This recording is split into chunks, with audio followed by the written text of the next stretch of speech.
sweet briar blooms, the seagull cries. Far out to sea, the smoke of foreign ships delights the eye at Soya Cape.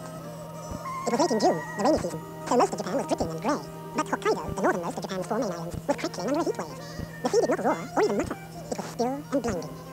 Only with great reluctance did the people of Cape Soya venture out into the sunshine. Most of them slouched in the shade of their doorways, watching the honeymoon couples, vainly trying with the aid of the coin telescopes to pierce the 43 kilometers of heat haze that separated their shops from the Soviet Union. Hello there. Well, you've just listened to the very beginning part of a diary kept by British writer and film critic Alan Booth.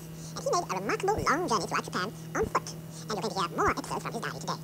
Well, in this age of motorization, it's a bit difficult to imagine why anybody should be interested in taking such a long walk. It's such a long walk indeed, yes. I mean, why did he go on such a long, long journey? I'm wondering. I'm sure you're all wondering too. So, Alan, why did you go on this journey? Well, why the journey? I suppose because I had lived in Japan for 7 years, but I'd spent all of that time living in Tokyo.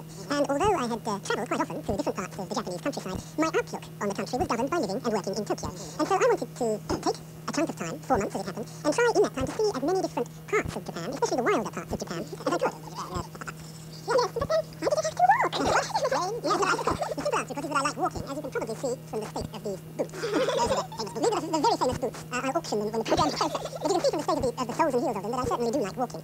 But the serious answer really is that for me, the most important thing about travelling is meeting people. Not looking at beautiful scenery or famous places from the window of a bus, but having the time to meet and chat to people about their lives and the things they like to do. And walking is really the only way in which you can do that. You can't talk to people if you're stuck inside a bus or a train. When you're walking, you make your own rhythm, you take your own pauses. If you meet an interesting person, you have the time to stop and chat, and that to me was very, very important indeed. So what sort of places did you visit? Well, I tried to visit as many different kinds of places as possible. I started off in Hokkaido at the end of June, and spent the first part of my journey on the Japan Sea coast. Came down into